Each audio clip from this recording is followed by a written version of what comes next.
Haitian Prime Minister Ariel Henry announced his resignation this week from exile in Puerto Rico, giving into the gang violence that's enveloped Port-au-Prince and kept him from returning home. This is just the latest development in decades of chaos and instability in that country, including multiple violent coups, American military involvement, the catastrophic 2010 earthquake, and the assassination of then-President Jovenel Moïse in 2021. In that time, hundreds of thousands of people have left Haiti, many of them landing in the Boston area, which has one of the largest Haitian populations in the country. Congresswoman Ayanna Pressley, who represents many of those transplants, joins me now. Congresswoman, thank you for being here. We appreciate it. We spoke earlier this week with Dr. Gerald Gabot, the head of the Immigration Family Services Institute in Mattapan, and she made the case that the U.S. should be doing more to stabilize the situation in Haiti. Let's take a look at how she put it. Everyone who is in Haiti right now, their lives are in danger. And everyone is so worried and concerned. And that's the reason why we are calling for this sense of urgency for us, for the Biden administration to do something, to at least protect lives. Because right now, they are dead in the street. Nobody can even go to remove them from the street. So that's how bad the situation is. Everyone is worried. The Biden administration should pay attention to all of the pleas of the Haitian community, not just in Haiti, but all around the world, telling the Biden administration to stop propping up a government that is not for the country. Congresswoman, are there things that the Biden administration could be doing that it isn't to help stabilize the situation in Haiti right now?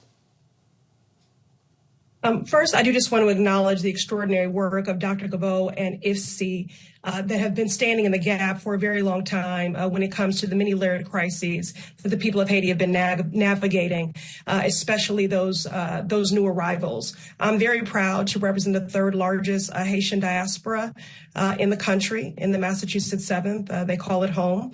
And I co-chair the House Haiti Caucus.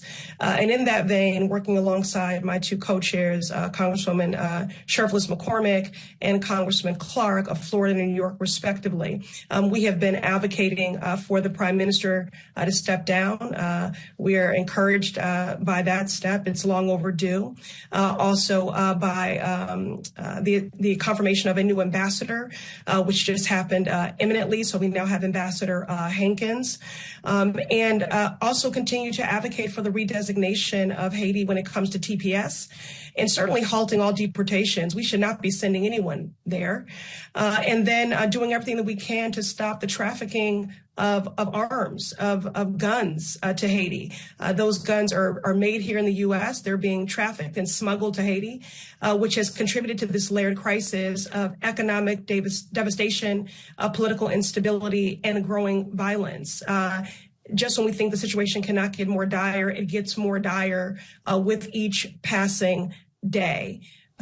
The assassination of President Moïse, a 7.5 level magnitude earthquake, hurricanes. Haiti has been digging out these layered crises for a very long time. And it's really critical that we are getting humanitarian aid into Haiti and also making those investments that will support economic infrastructure and democratic infrastructure.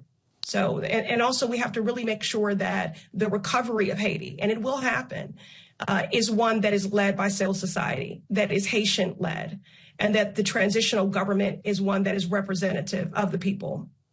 Dr. Gabot described the U.S. government, she said the Biden administration, propping up the now completed administration of Ariel Henry. Is that a fair characterization to say that we have been propping him up? Well, in my opinion, what is fair is that Haiti has not been the priority.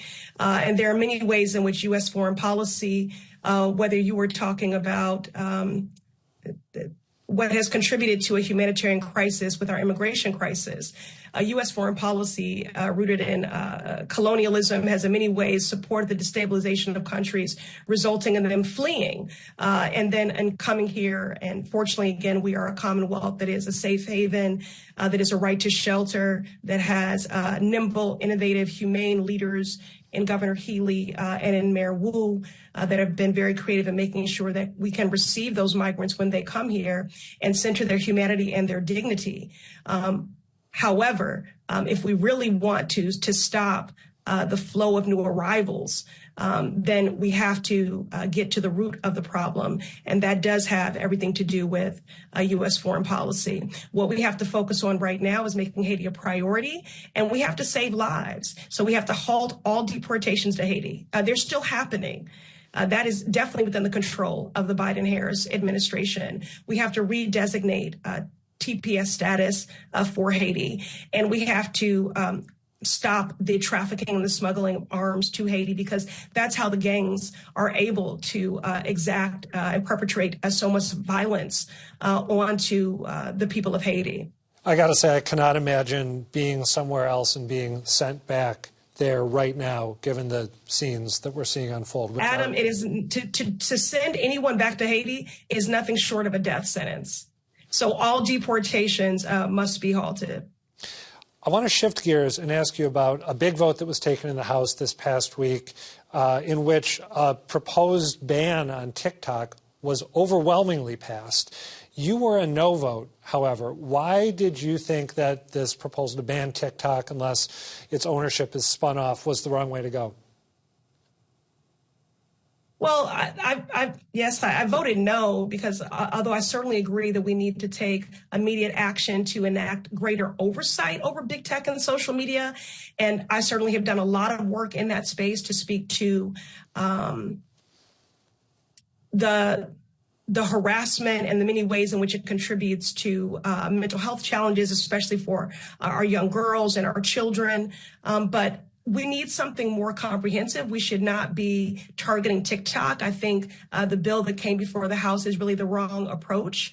I do have concerns around privacy. I have concerns about data harvesting, but those concerns are not unique to TikTok. This is really about big tech and social media, period. So rather than targeting one company, we need comprehensive data privacy legislation. What are the prospects of some type of comprehensive data privacy legislation being passed through Congress? It seems right now like it's very tough to make anything bipartisan happen. It happens in one chamber, it doesn't happen in the other. Is that something that could actually occur in the next few months? Well, Adam, I wouldn't be in Congress if I didn't have an optimism bias.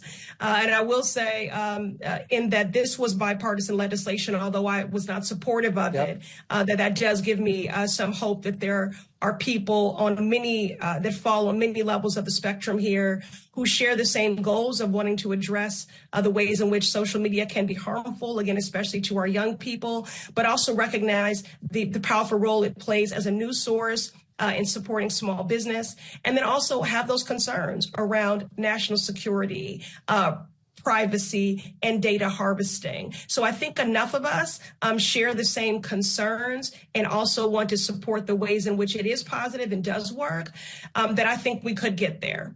We've got about 2 minutes left, and I would really like to get your take on Governor Healey's plan to pardon misdemeanor marijuana convictions in Massachusetts, which still has to get sign-off from the Governor's Council. Should the Governor's Council go along with her plan? Yes. First, I do want to commend Governor Healey, as I did President Biden, with the pardoning. This is a step in the right direction to undo the criminalization of cannabis. And there are many more that need to be taken federally. I have a bill called the Fixed Clemency Act to address people that are whose lives are in limbo because of cannabis convictions. Also, the MORE Act, which would legalize cannabis and also expunge records for those that have been that were harmed by this war on drugs and unjustly criminalized for now what is a multi-billion-dollar industry. So I appreciate Governor Healey's leadership on this, and that's going to go a long way in supporting those that were adversely impacted in thriving and successfully being gainfully employed and making a positive contribution. So I commend the governor and also President Biden on that step in the right direction when it comes to those pardons. But we have more work to do. Now we've got about 30 seconds left. Really quickly, what are the prospects of some of the legislation that you filed that you mentioned? Is there bipartisan interest in this topic? Well, the MORE Act did pass the House, but was stopped in the Senate. And my bill, the Fixed Clemency Act, which was introduced in partnership with Hakeem Jeffries and also Cori Bush, is gaining traction. So, and I have seen interest on both sides of the aisle. Okay. Especially around issues related to cannabis justice. That does surprise some people, but there is bipartisan interest there. So I'm going to do everything in my power to make sure that we get that gavel back in the House, that Hakeem Jeffries is the next Speaker of the House, and I'm going to continue to work to make sure that we expand our majority in the Senate and that we abolish the filibuster. All right. Congresswoman Ayanna Pressley, thank you. Thank you, Adam.